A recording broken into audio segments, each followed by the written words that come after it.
directed. Score! Game 7! Martin St. Louis! We are going back to Tampa Bay! A Cavalier spinning. A Cavalier looking. Trying to drop it off. Brings it in himself. Left it in the middle. Shot! Score!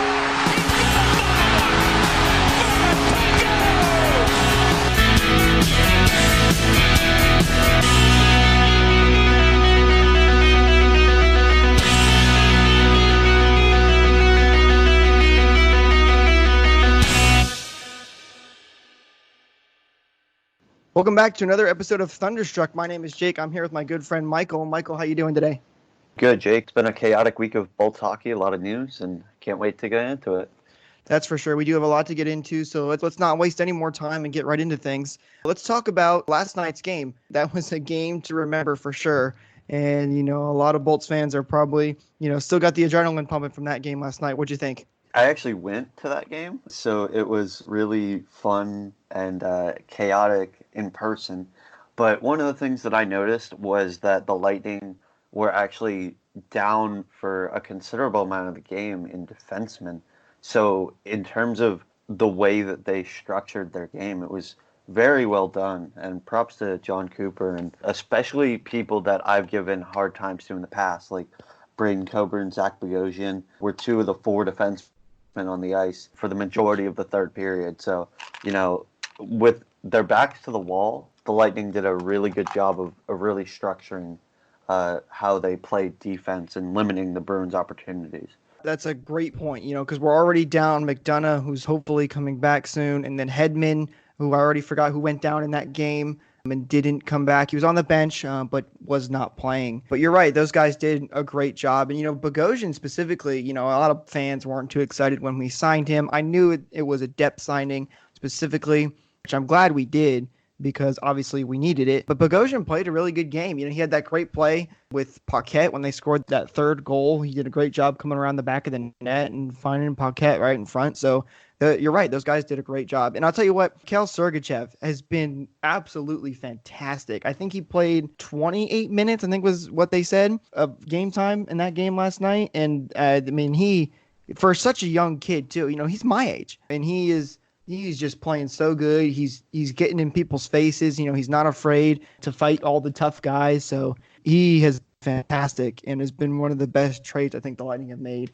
in recent history. Yeah, so with the recent Tampa-Montreal game, a lot of people were talking about how, this was like Sergachev's revenge game, even though there have been like 5 or 6 of those already. But right. I thought the leaps and bounds that he's taken this year specifically have been just unbelievable. There was the game against Pittsburgh a couple of weeks ago where Gord broke his goalless drought, and Sergachev was a part of that group that was on the ice for like a solid 2.5 minutes. And he thought like he was going to like pass out at the end of it. And especially in this game, he looked dead tired at the end of the game. But at that point, luckily for the Lightning, Cernak's game misconduct penalty, or 10-minute misconduct penalty, expired. So they were back up to 5 defensemen, but still without Victor Hedman. So, with the problems that the Lightning are having, especially on the injuries with defense, the opportunity for Sergachev to have this big defensive leap is just really, really nice. Oh, absolutely. He's been fantastic, and it's great because we can still look forward to what he's going to do in the future. Because as I mentioned, he's so young. He's still got so much of his career ahead of him. So he's been a huge asset, and I look forward to, him continuing. And he does still make mistakes from time to time, as a young player would. But for where he's at today is just, amazing to see.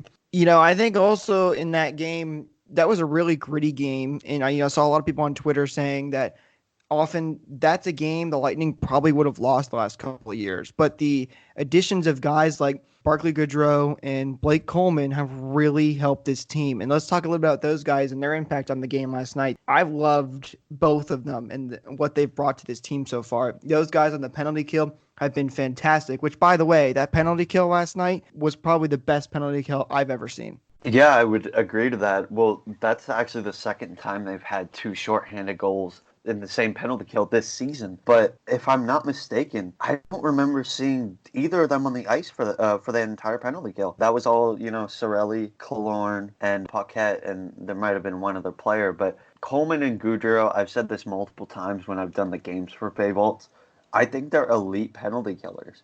And that's the reason the Lightning got them, is because they're so good on the penalty kill. They're so good a man down. They're just like Anthony Cirelli. And the fact that Coleman is so good defensively really plays a compliment to Cirelli and Killorn. And the fact that Gaudreau is now the third line center really gives them depth at any position, especially the fact that they have an abundance of centers on the penalty kill now, which you can never have too many centers. Especially you can never have too many centers on the penalty kill regarding faceoffs. So I hear a lot about Steve Dangle of the Maple Leafs talking about how they have no legitimate centers on the penalty kill. And I just think that the Lightning are super lucky because they have basically an abundance of centers on the penalty kill. Right, they do. Absolutely. Absolutely true. And I think it was, during that, I think it was the Montreal game, it might have been, or I can't remember which game it was, but there was a game during that penalty kill where both those guys were on the ice, along with, I think, Gord. And I mean, they basically played a power play in the other team's zone. It's amazing how good they do, but also the physicality that they bring to the game is also really impressive. Before they brought those guys onto the team, the leader in hits for the Lightning was Cedric Paquette. He had about 140, I think, which is usually where he is. And that placed him, I think, in the top 10 in the whole league. And other than that, the Lightning did not have many guys with a ton of hits. Paquette, I think, was the next, or not Paquette, excuse me, Palat was the next one for the Lightning. And then so you add Gaudreau and Coleman, and both these guys are in, top for the Lightning in hits. So, the physicality has gone way up for the Lightning, which is huge for them in games like last night against Boston, where things get physical and way out of control. So it's really good to have them, and I'm very happy with the additions that the Lightning made at the trade deadline. I think it's working out well for them so far. Yeah, and another big example of someone that's really physical, and it might not show up on the hit sheet, but Patrick Maroon. I think when the Lightning brought him in, it was to be that versatile player that, he's not the fastest guy on the ice, and that was evident last night. He had a couple of pretty bad shifts because he's kind of getting older and getting a little bit slower. But the physicality that he brings, manhandling Zdeno Chara last night was amazing. That was amazing. And just because I was at the game, I had to make sure and listen back to everything that was said during fights and whatnot. And what surprised me was that Dave Mishkin was very calm and collected for the most part. But of course, Jack Edwards for Nesson was talking a lot. And he said something about how Maroon wanted to see the afterlife. And then Maroon proceeds to take down Zdeno Chara. Yep. So it's just the fact that we brought him in to, he's not going to score a ton of points. He's not the fastest player in the world. And he's not even going to be the leader in hits on the team because he doesn't play that much. But when he does, he's a bowling ball, and he'll destroy you. Right, absolutely. And that's, what these guys are brought here to do and why we've looked so much better than even last year, and we don't have a better record than last year. That's been the one thing that many people have always said the Lightning have lacked, and they definitely don't lack it anymore. I think it got better last season, and now this season it's just, it's even better than it was before. So let's talk about Vasil Levski for a little bit. He's been playing a lot recently, and he's been playing really good. I thought he was fantastic in that Boston game. He let up a couple of goals. The one, where he could have covered it, but it squeaked through was a tough one. But, for the most part, a shutout against Montreal, and, he's continued just to make these unbelievable saves night after night that you just sit there in awe and wonder how on earth does he do it. I mean, he's been huge for the Lightning. Yeah, he's really, really good. And especially last night, like in seeing some of the saves that he made in person, just sliding across and denying some one-timers or slap shots. And it really marvels me that the fact that we got to go from Ben Bishop to Andrei Vasilevsky without any layover overall. But in Right. terms of, yeah, go from someone that's 6'7" and amazing to 6'4" and amazing. But one of the things that I'm concerned about with Vasilevsky is how much he's playing recently. I want to say that last night was his 52nd game, something along those lines. It And sounds about last year right. he played, even though he had a broken foot last year, he played 53 games. Oh, he's played 51. My bad. 51. But last year he played 53, and that was with a broken foot. And he exclaimed a couple years ago that he got tired. That year he played 65 games. If Vasilevsky plays over 60 games this year, that's going to be a problem. And I think they need to start playing McElhinney more. You're going to see that tonight. We're recording this before the Lightning versus Red Wings game. He's going to play against the Red Wings. But McElhinney needs to play more against the lower tiered opponents, even if it's not a back to back. Just give him a couple of games. He's still a capable goalie. So just giving him an opportunity to show that he's worth it. And, heaven forbid, Vasilevsky goes down in the playoffs. Right now, I don't have the greatest confidence in McElhinney. So if he were to show over the next couple of weeks that he is capable of doing it, I might have a little bit more confidence. Right, I agree. And it's not like those years before when we had Vasi and Bishop, we could fall back because it was Bishop and then we could fall back on a guy like Vasi. We don't have that anymore. McElhinney is great, don't get me wrong, but he's definitely not at the caliber that we used to have or a guy that can, potentially make those game-changing saves that keep us in the game. And you're right. So he'll definitely, I hope he plays tonight. I don't see why he wouldn't. And he definitely needs to play more because I remember, just a couple games back during that little losing streak after it started in Vegas, Vasi looked very tired. He looked, just out of the sorts. So I do hope they start playing McElhinney more. I think they will. Looking at the schedule, we have a couple of back-to-backs coming up. We have one Edmonton and Calgary, and the one with Columbus and New York. So he'll definitely at least get 2 games in there. Maybe he'll start playing against Detroit a little more. We played Detroit on the 14th. That's a game that obviously Detroit is not a good team at all this year. You still want to take it seriously, but maybe that's an easy game you can throw McElhinney in for because it's not a huge game and you can afford to put your backup goaltender in those sort of games. Even against Ottawa coming up, that's, I think, our last game of the season. So we'll see. Or no, that's not the last game. Excuse me. There's a couple more games after that. But hopefully he gets a couple more games. I think he will. I don't think Vasil will be too overworked come playoff time. Hopefully. But, we'll see what happens. He is already up there in games. Yeah, well, you look at someone like Tuukka Rask, and I believe is it Yaroslav Halak that's the backup for Boston? I think it is.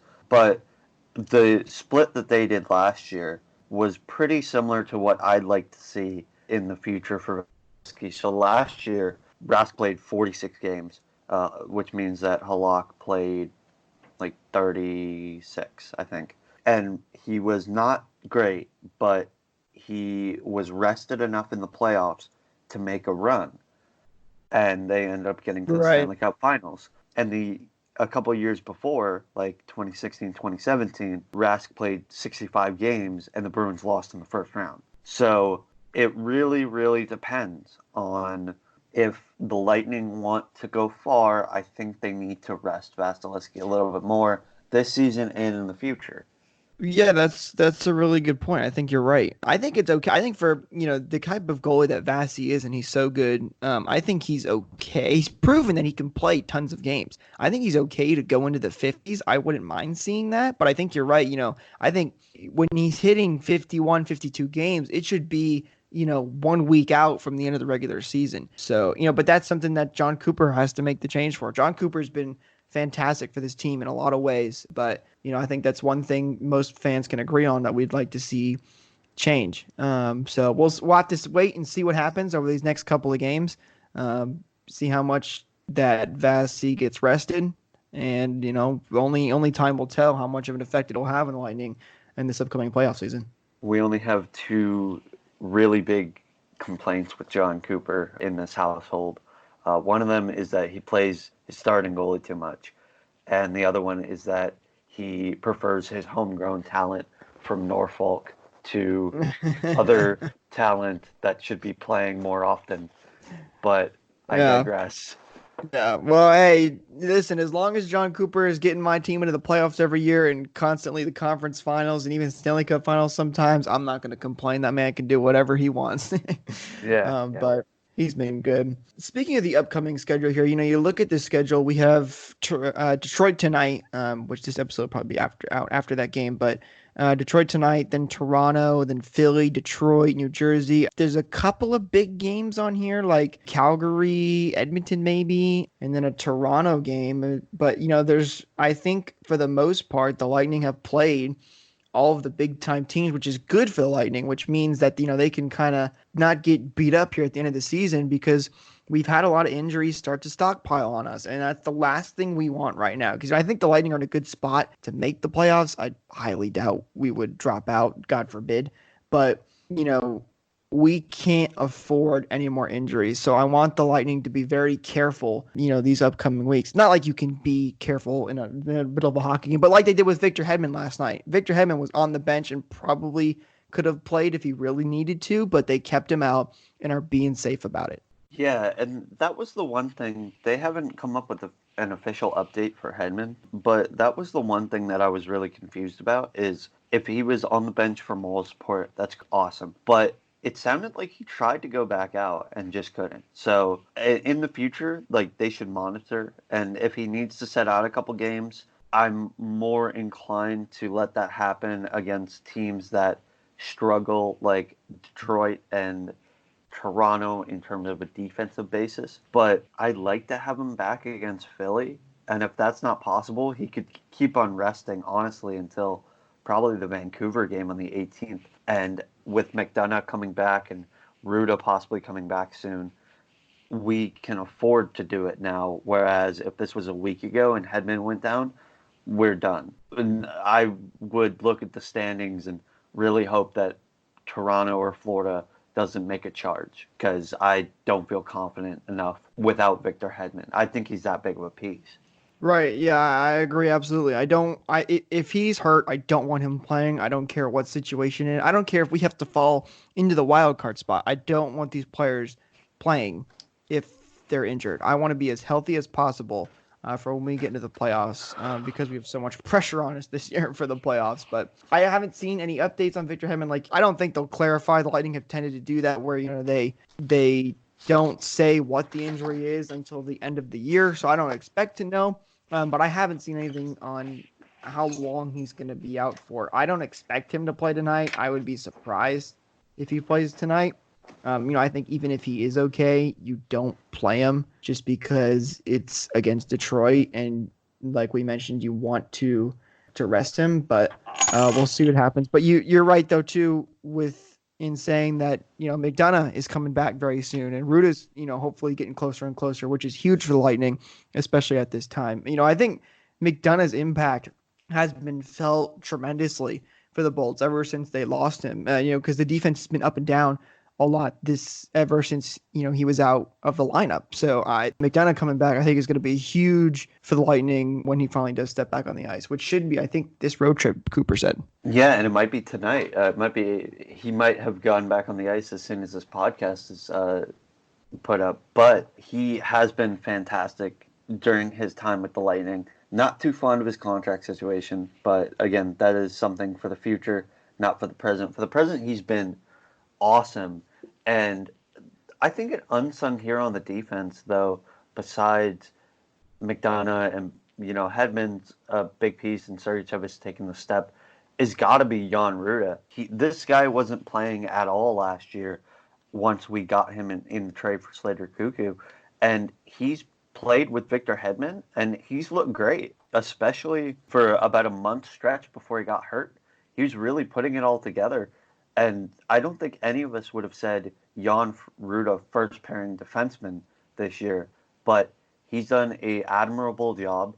It was apparent that Hedman and Shattenkirk weren't working together. You put Hedman with Reira, and both of them are defensive minded with a bit of an offensive uptick.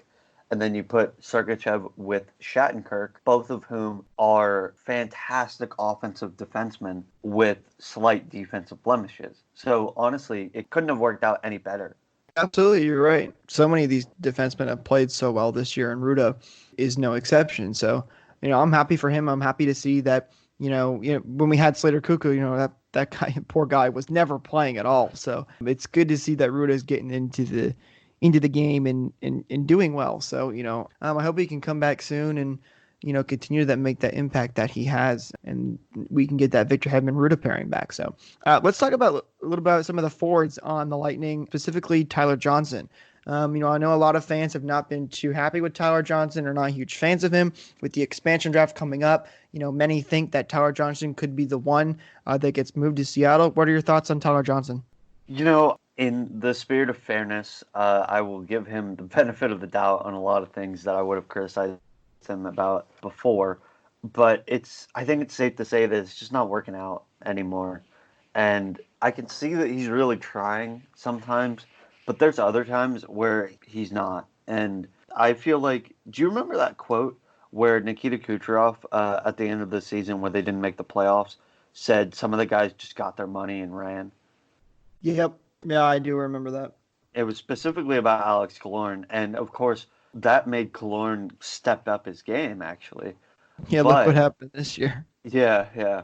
But I feel like if you put that quote in context of 2020, I feel like that could be said for Tyler Johnson. Tyler Johnson. He got his big contract, and quite frankly, he's been a disappointment since he got his big contract. I don't know when that contract was signed, but over the past 3 years, he hit 50 points, which is good. He had 29 goals last year, which looks good on the surface. But if you're playing on the top line for some of the season and playing with as much firepower as the Lightning have and only garner 18 assists, that's a massive problem. And then this year, he just reached 30 points. I don't think it's working out anymore. And I don't think that we're going to wait until the expansion draft to get rid of him, honestly. We might just deal him to another contender so he could waive his no movement clause. So a couple of things on that. I think you're right. Tyler Johnson he's definitely not the player he used to be. I mean, back in 2015 when we first had that triplets line, Tyler Johnson had 72 points and he had a really great season.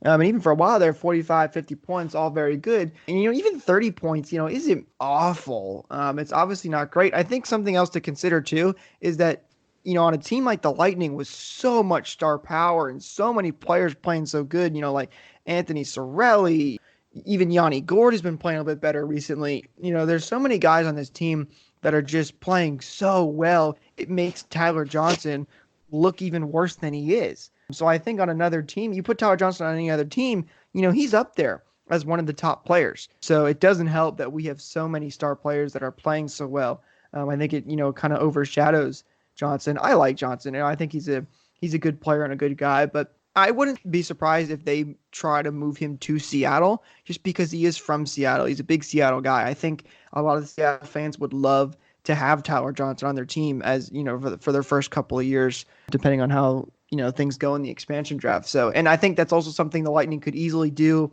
because a lot of teams will try to make deals to make sure they take certain players because you can't protect everybody. It wouldn't surprise me to see the Lightning try to make a move to where Seattle takes Tyler Johnson in the expansion draft. Yeah, that's very well possible. But in this expansion draft scenario, you have to keep him for another season. And I have suggested at times this season, and maybe wrongly so, but maybe sit him for a couple of games. And I felt the same way when Gourde was approaching game 20, game 25, game 30, a goalless streak. Sit these guys for a couple of games. We know you have emotional attachment to them because of you coached him before. Not Gourde, but specifically Johnson when Palat was struggling in the past. Those guys, you had emotional attachment to them in the past when they played for Norfolk. Maybe sit them for a game or two, give them a wake-up call, say this is not going to be tolerated. The only games that they've missed have been because of injuries. It's another pet peeve of mine, the John Cooper situation of he plays his own guys more than he plays guys he's never coached before. But in these scenarios, back when Palat was really hurt all the time, and he wasn't producing when he was on the ice, or this year with Tyler Johnson specifically, they need to just take a game or two off Watch what's going on. Watch the effort that the young guys are putting into this team. Specifically, Sorelli, Sergachev, Verhage, Stevens, all those guys are putting in tremendous effort, and I notice them every single night. And if you put that same amount of effort in, I'll be more lenient. And guess what? You'll probably score more points. Yeah, you're absolutely right. Forget taking him out for a couple games. Let's just have you go talk to him and give him a motivational speech.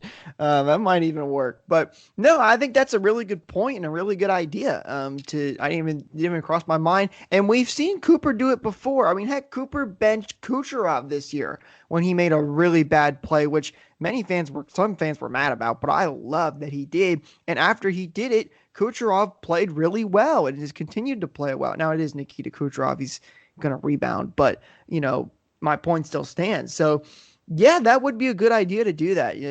Especially with as we mentioned, the schedule that's coming up here, it's not too riveting to the point where you can't afford to bench guys. So maybe that wouldn't be too bad of an idea to take Johnson out for a game or two. So, I don't think that's going to happen, unfortunately, unless Johnson makes a really big boneheaded play. Then Cooper might do it, but only time will tell. Maybe he will, maybe he won't.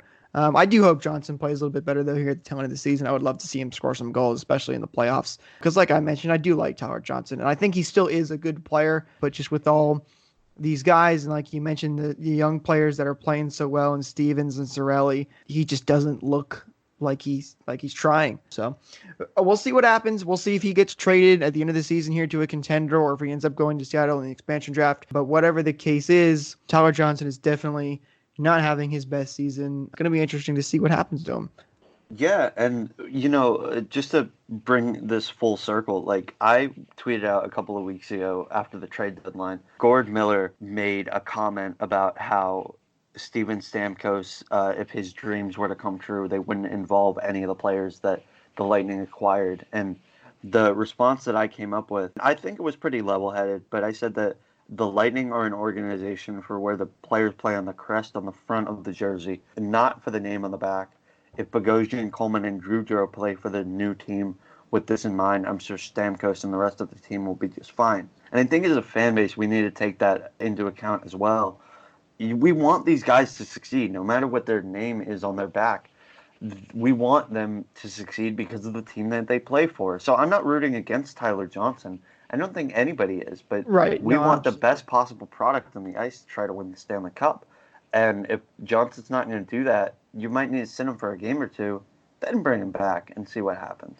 Right. Yeah, I agree. I think that's really well put, and something that's really important for these guys is to play for the logo that's on your jersey. Let's move on. Let's see what else do we got. The Lightning are looking like they're going to be playing potentially Toronto here, maybe even a couple other teams because Toronto's starting to fall off. Is there a team in the playoffs that you think the Lightning would have a better chance against, or you'd rather play? Because to me, I don't think it matters too much, just because of the what's on the playoffs this year for the Lightning because of last year. So it's going to be interesting to see who we end up playing. It's looking like Toronto, but is there a preference for you? That's a really good question, but honestly, no. If I were to choose a team to play against, if I'm the Lightning, most likely I would choose, because they've been talking about how the higher ranked teams get to choose their lower ranked teams in the playoffs, which is dumb. But Right. if I were to choose a team and I were the Lightning, I would probably choose the Leafs, just because their defense is not great. They're out Jake Muzzin, they're out Morgan Rielly, and Cody Ceci just came back. And they have been ridiculing Cody Ceci all year until he got hurt and they saw what his replacements were. The offense for Toronto is undeniable. Austin Matthews, Mitch Marner, William Nylander, John Tavares are all fantastic players. Zach Hyman's having a career year. Kasperi Kapanen's great. The list goes on and on of the offensive firepower they have. My concern for them is their defense and their goaltending, because Freddie Anderson has been bad. Jack Campbell has done an adequate job as the backup, but their defense is also horrible. So if I were to choose between the Leafs and the Panthers, I would probably choose the Leafs. Also because every game that we've played against the Panthers, and it's not really a rivalry per se, even though people try to push it as such, it's been either gritty or wacky. I don't know what it is about the Panthers, but it's either a blowout for either team or there's like a goal with like a minute left for either team. Every game that we play against the Panthers, something weird happens. So I would much rather have a straightforward series with the Leafs than a bunch of weird games that might bounce in the wrong direction for the Lightning and Panthers. And that's the last thing we need for this year after last year. But you're right.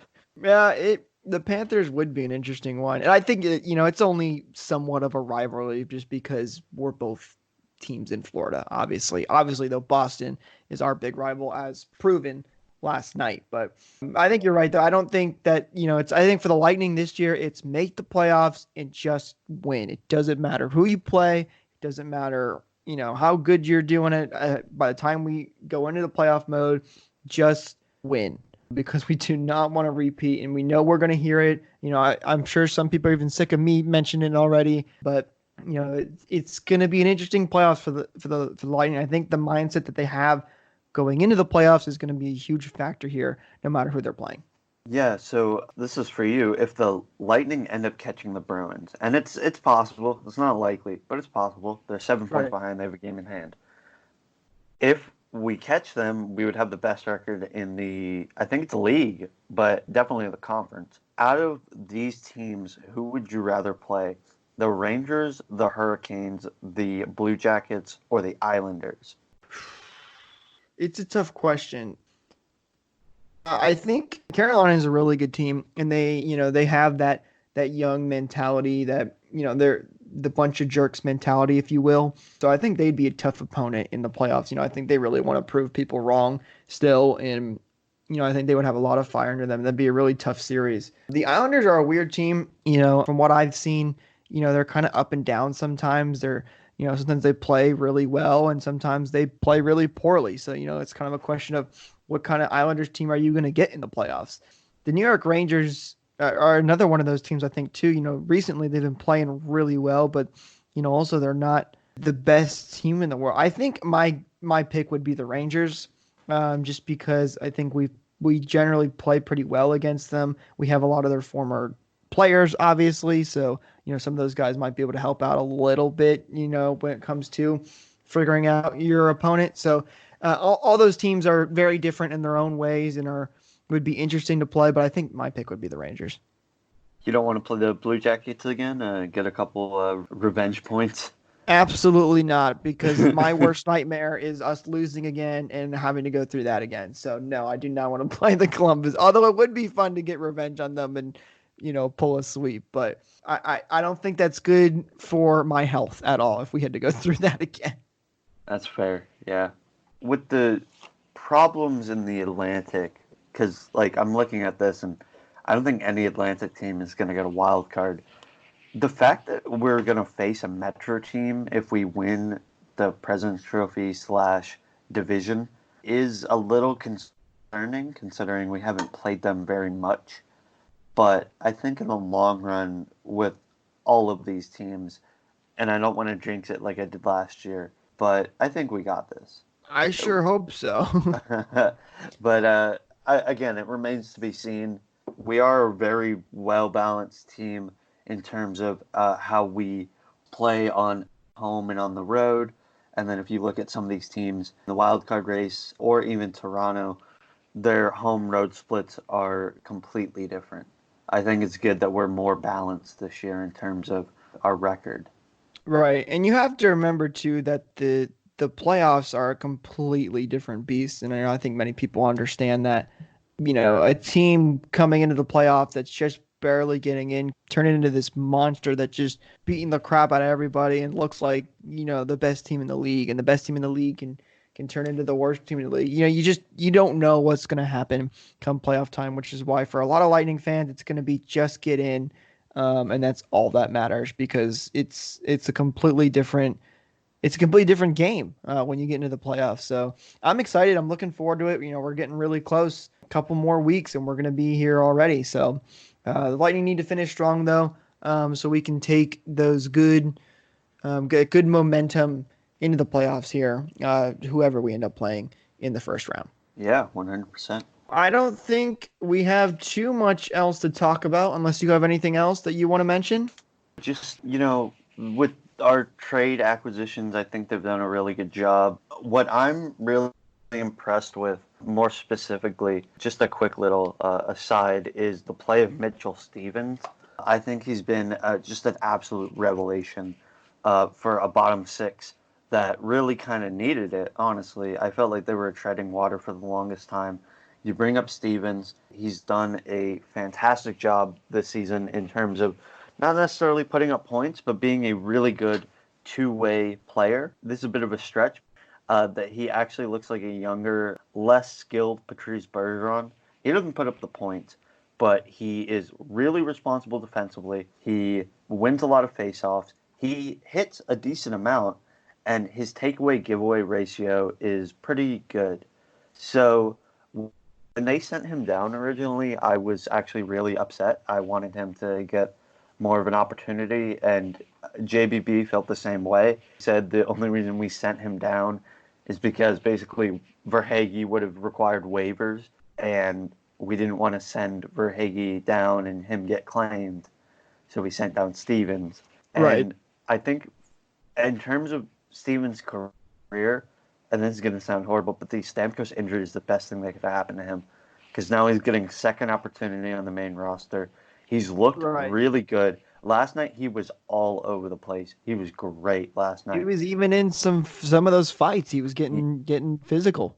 Yeah, and you know what? He's not the tallest or most physically gifted athlete. So that was a little concerning, seeing him get manhandled some of the time. True. But you know what? Granted, last night he wasn't that good on faceoffs. He took a penalty, an undeserved penalty, because the refs were just bad. But he has been playing more and more every single night. Been playing anywhere between, his lowest was a 9:30 against, I believe that's Calgary, and 17 minutes against Pittsburgh earlier last month. So it's really nice to see a player like him develop. His face-off skills have been well documented, but his defense prowess has been unmatched, I think, on the bottom six. Cirelli, Coleman, Killorn line is unmatched when it comes to defense, but in terms of the bottom six, Stevens has done a great job. And whenever a forward is noticeable, it's a good thing. And I notice Stevens a lot. So just props to Mitchell Stevens. I think he's going to be a really good player for the rest of this year, for next year, hopefully for years to come, because he's a highly touted prospect. No, I think you nailed it on the head. He's been fantastic. He's been one of my favorites to watch, especially consider like outside of the core guys, he's been one of my favorites. He's definitely played very well, been a huge help for that bottom six. And you're right. And when he got sent down, I think everybody understood that, he's not staying down. He's going to come back up. He'd be the first guy on call up when needed. And obviously that came a little sooner than we expected, but he has definitely played really well and has a bright future with the Lightning. So he's been fantastic. And speaking of guys that, are on the up and up and are our future, I've been paying attention a little bit to the crunch. And one of my guys that I'm very excited to see is Alex Pierre-Boulet. He's been playing really well down there in Syracuse. He's still scoring a ton of goals. From what I'm hearing, his defensive game is getting a little bit better now too, which is getting him closer to a call-up, because I think that's what's been holding him back. But I'm really excited to see him play very soon, and especially alongside a guy like Stevens, who may not be putting up a ton of points, but is playing a really good game. Those two could be a really good combo for the Lightning in the next couple of years. Yeah, and there's been two specific players on the crunch that a lot of people are really wanting to come up to the Lightning. It's ABB and it's Calfoot. And Calfoot more as, honestly, necessity more than anything, because the Lightning defensive core has been so depleted. But ABB, I don't understand why the haven't brought him up yet. He's been fantastic for the Crunch, and I guess they're hoping his defensive game gets a little bit better. But I say this about Kucherov, and I think the same thing to a lesser degree applies to ABB, is if you have that much offensive skill and can bring a tenacity and a fire to the top six that is necessary, maybe not this season, but next season, then why not bring him up for a couple of games this season, see what he's got. I would hate for Verhaeghe to get jumped again in the lineup, but you know what? We talked about Patrick Maroon. He's not as fast. He's kind of a grizzled old vet at this point. Maybe he wants to sit a little bit and recoup, and you put in ABB in his slot, and you see what he can do with Mitchell Stevens and Cedric Paquette, because as much as Cedric Paquette is this big guy who hits a lot of people, he's actually pretty fast, and he's somewhat skilled. We saw that last night against Boston with his goal that was set up by Bogosian. But Right. I think that if you were to bring him up for a couple of games, that would be really nice. I don't know about Cal Foote in terms of a full-time position this year, but if the necessity comes, I would like to see him in a Lightning jersey this year. I think that would be great. One other thing to mention about call-ups is that the Lightning have 4 call-ups after the trade deadline, and they've already made 1. So they have to make these call-ups very close-minded. So, you know what? You could bring up ABB, you could bring up Foote, you probably bring up one of the two. If there's injuries to the defense, you might bring back up Luke Witkowski. If there's injuries to the forward core, I think Jamel Smith or Corey Conacher is going to be the first guy that they look at, even though ABB and Foote, respectively, are the people that the fans want to see. But, right, just because of the veteran experience too, and they're great that they play on the bottom 6. Yeah, but again, we only have 4 call-ups. We thought Stevens was going to be an emergency call-up, which is completely different. If it's an emergency call-up, you can just send it back down. Doesn't count as one of the 4. But now we know that Stevens is one of the 4, and I'm actually okay with that because he's been playing really well since. I agree, especially his second time back up. absolutely. So It'll be interesting. I think those guys are definitely going to have an opportunity next year, especially with the changes that could be coming this year, depending on how the cap and the expansion draft all works out. Who knows how that's all going to go. So I think ABB is going to be up very, very soon, whether it's tail end of this season because of injuries or if it's next year. I think he's absolutely going to get that opportunity. I mean, you can't ignore a guy who's no matter how bad his defensive game is, the guy who's constantly in the top of the AHL in scoring for both goals and points. He's got to get an opportunity at some point, and I'm very excited for it. But we'll see what happens soon.